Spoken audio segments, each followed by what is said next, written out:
देखिए, जैसे जैसे 20 नवंबर की जो तारीख है वो नजदीक आ रही है, वैसे वैसे महाराष्ट्र का सियासी तापमान चढ़ता जा रहा है।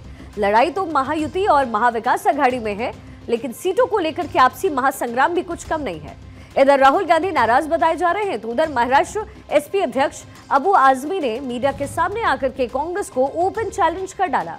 अब सवाल ये है कि क्या बीजेपी को चुनौती देने वाला इंडिया गठबंधन सीटों की बात आने पर आपसी से फुटबॉल कर बैठता है। एक रिपोर्ट के जरिए आपको दिखाते हैं कि महाराष्ट्र में कैसे इंडिया गठबंधन में दो दो हाथ हो रहा है।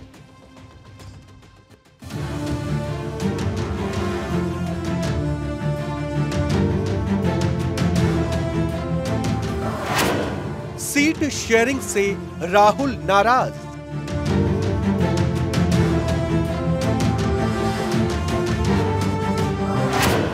महाविकास अखाड़ी में दो दो हाथ।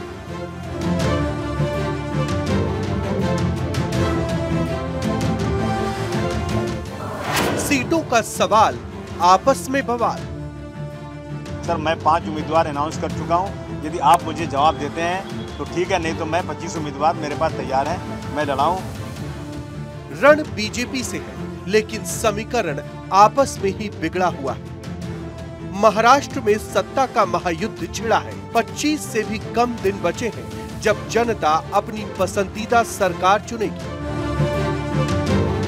बीजेपी शिवसेना गठबंधन फिर से सत्ता पाने की जुगत लगा रहा है, तो उद्धव, राहुल गांधी और शरद पवार बाजी मारने के दावे कर रहे हैं, लेकिन अंदर खाने सब कुछ ठीक नहीं चल रहा है। सूत्र बताते हैं कि सीट शेयरिंग को लेकर राहुल गांधी कांग्रेस के ही नेताओं से नाराज चल रहे हैं। हालांकि इसे अफवाह का नाम जरूर दिया जा रहा है।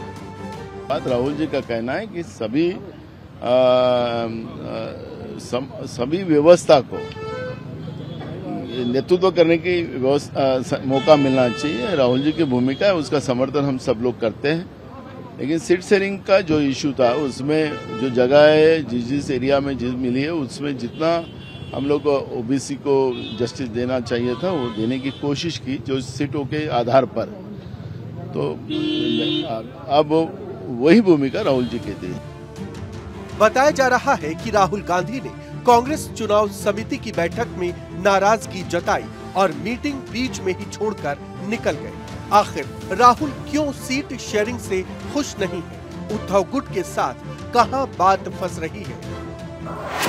दरअसल राहुल गांधी को सीट शेयरिंग का फॉर्मूला पसंद नहीं आया। वो महाराष्ट्र के ही कुछ कांग्रेस नेताओं से नाराज बताए जा रहे हैं। सूत्र ये भी बताते हैं कि मुंबई और विदर्भ की कुछ सीटों को लेकर विवाद चल रहा है। राहुल गांधी उद्धव गुट को सीटें देने पर नाराज हो गए हैं। सूत्र ये भी बताते हैं कि राहुल गांधी कुछ प्रत्याशियों के नामों को लेकर भी नाराज हैं।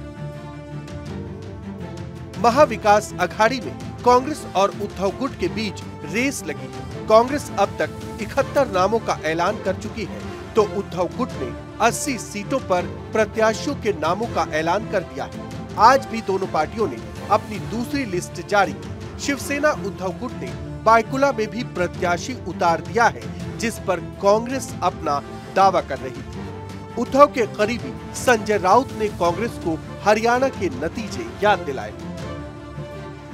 महाराष्ट्र में 3 पार्टियां प्रमुख है और मजबूत है, कांग्रेस, पवार साहब की एनसीपी और उद्धव जी के नेतृत्व वाली शिवसेना।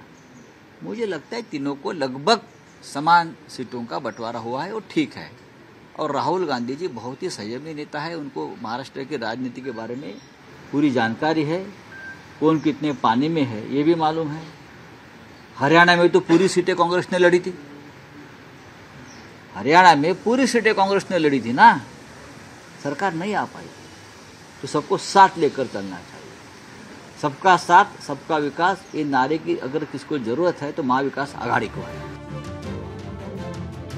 इधर समाजवादी पार्टी भी दो दो हाथ करने के मूड में। शुक्रवार को प्रदेश अध्यक्ष अबू आजमी ने बेहद तल्ख लहजे में कांग्रेस को खरी खोटी सुनाई थी, जिससे महाराष्ट्र में सियासी भूचाल आ गया।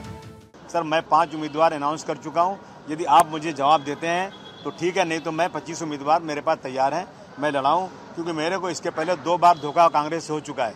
इसी तरह से जब एक दिन बाकी 2 दिन बाकी रहता है तो कह रहे हैं हम अभी हमारी सीटों का बंटवारा हो रहा है, वेट करो, लास्ट में ये लोग धोखा दे देते हैं। तो मैं बोलना है, मुझे उन्होंने 1 दिन का टाइम दिया है कि कल दोपहर तक रुक जाओ, उसके बाद अनाउंस। यदि उन्होंने मेरे को 5 सीट पे ओके किया, ये 5 सीट पक्का लड़ाएंगे और 1-2 सीट देने की बात की तो मैं अलायंस में रहूंगा, और नहीं दिया तो मैं आजाद उम्मीदवार 25-30 लड़ाऊंगा। महाविकास अघाड़ी के तीनों दल कांग्रेस, शिवसेना यूबीटी और एनसीपी शरद गुट ने एक फॉर्मूला तैयार किया है, जिसके तहत तीनों दल 90-90 सीटों पर प्रत्याशी उतारेंगे। ज्यादातर सीटों पर नामों का ऐलान भी हो गया है, मगर कुछ सीटें फसाद की जड़ बन सकती है, लिहाजा बीजेपी को चुटकी लेने का मौका जरूर मिल गया है।